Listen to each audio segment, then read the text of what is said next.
a joy to see you gathered together this morning and yet practicing your social distancing. Well done. Thank you for doing that as we continue in this confusing and difficult time. Our focus today is going to be again on those trees of the Bible, and the tree we're talking about today is the pomegranate tree. And lots to explain, I think, about a pomegranate tree. It's an unusual one for us. I think we'll start with the ringing of the bell and then our first hymn.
The Son, and of the Holy Ghost.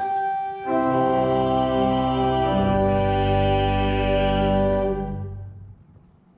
Rejoice ye with Jerusalem, and be glad with her, all ye that love her.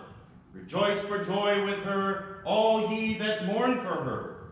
I was glad when they said unto me, let us go into the house of the Lord.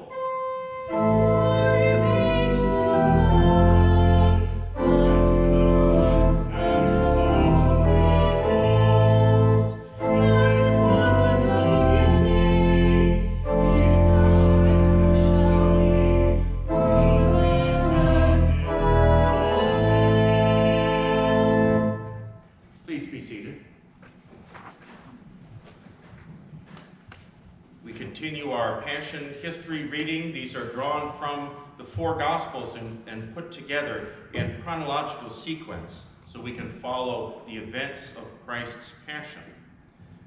And today's reading is going to be about Jesus being sentenced and punished before Pontius Pilate, but that Pilate does not want to crucify him, but the crowds compel him to do so.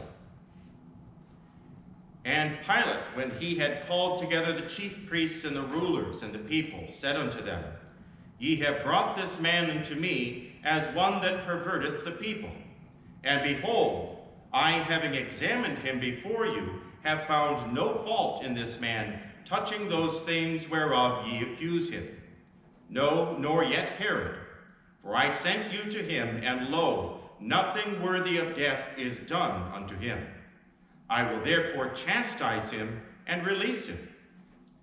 Now at that feast the governor was wont to release unto the people a prisoner, whom they would. And they had then a notable prisoner called Barabbas. Therefore, when they were gathered together, Pilate said unto them, Whom will ye that I release unto you, Barabbas or Jesus, which is called Christ? For he knew that for envy they had delivered him. When he was set down on the judgment seat, his wife sent unto him, saying, Have thou nothing to do with that just man? For I have suffered many things this day in a dream because of him. But the chief priests and elders persuaded the multitude that they should ask Barabbas and destroy Jesus. The governor answered and said unto them, Whether of the twain will ye that I release unto you? They said, Barabbas.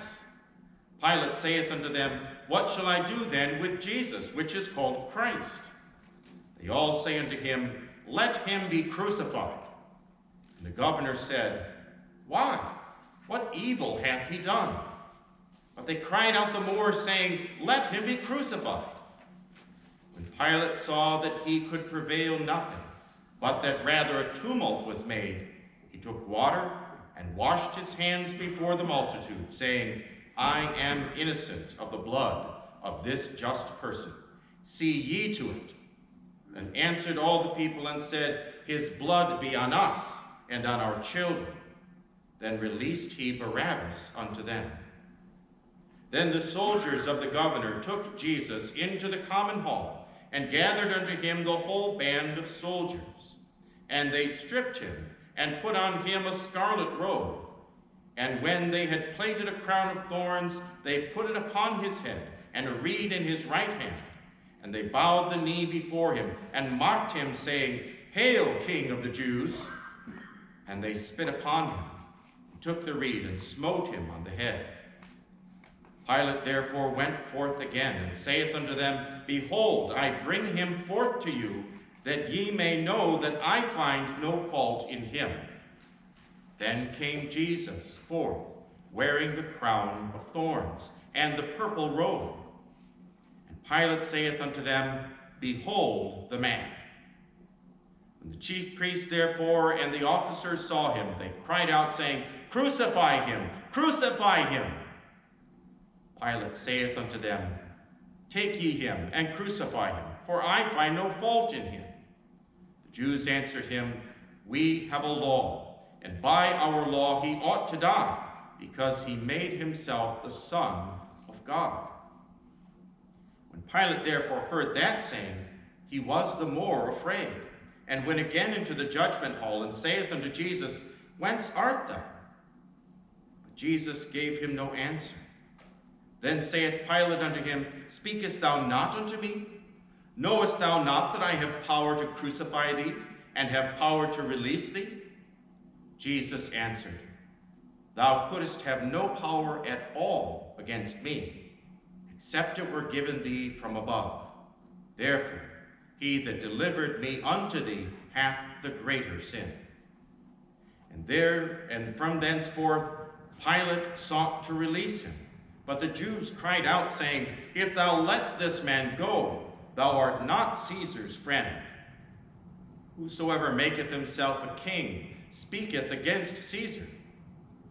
When Pilate heard that saying, he brought Jesus forth, and sat down in the judgment seat in a place that is called the Pavement, but in the Hebrew, Gabbatha. And it was the preparation of the Passover, and about the 6th hour. He saith unto the Jews, Behold your king. But they cried out, Away with him! Away with him! Crucify him! Pilate saith unto them, Shall I crucify your king? The chief priest answered, We have no king but Caesar. Then delivered he him therefore unto them to be crucified. And they took Jesus and led him away. And they compel one Simon of Cyrene, a Cyrenian who passed by, coming out of the country, the father of Alexander and Rufus, to bear his cross. And there followed him a great company of people and of women, which also bewailed and lamented him. But Jesus, turning unto them, said, Daughters of Jerusalem, weep not for me, but weep for yourselves and your children.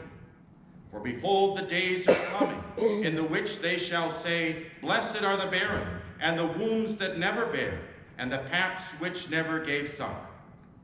Then shall they begin to say to the mountains, Fall on us, and to the hills, Cover us. For if they do these things in a green tree, what shall be done in the dry? Here ends the Passion reading. We sing our sermon hymn.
I'll share for the sermon today. You may be seated.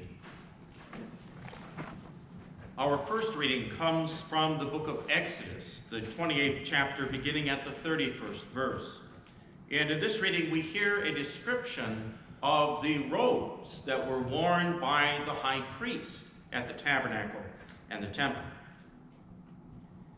And thou shalt make the robe of the ephod all of blue, and there shall be a hole in the top of it, in the midst thereof. It shall have a binding of woven work round about the whole of it, as it were the hole of a habergeon, that it be not rent. And beneath upon the hem of it thou shalt make pomegranates of blue and of purple and of scarlet, round about the hem thereof, and bells of gold between them round about. A golden bell and a pomegranate, a golden bell and a pomegranate, upon the hem of the robe round about. And it shall be upon Aaron to minister, and his sound shall be heard when he goeth in unto the holy place before the Lord, and when he cometh out, that he die not. Here ends the first reading. The second reading is from the Song of Solomon and the 4th chapter. In this reading, Solomon describes his bride, the Shulamite, And she speaks at the very end of the passage. Behold, thou art fair, my love. Behold, thou art fair. Thou hast dove's eyes within thy locks. Thy hair is a flock of goats that appear from Mount Gilead. Thy teeth are like a flock of sheep that are even shorn, which come up from the washing, whereof every one bare twins, and none is barren among them. Thy lips are like a thread of scarlet, and thy speech is comely. Thy temples are like a piece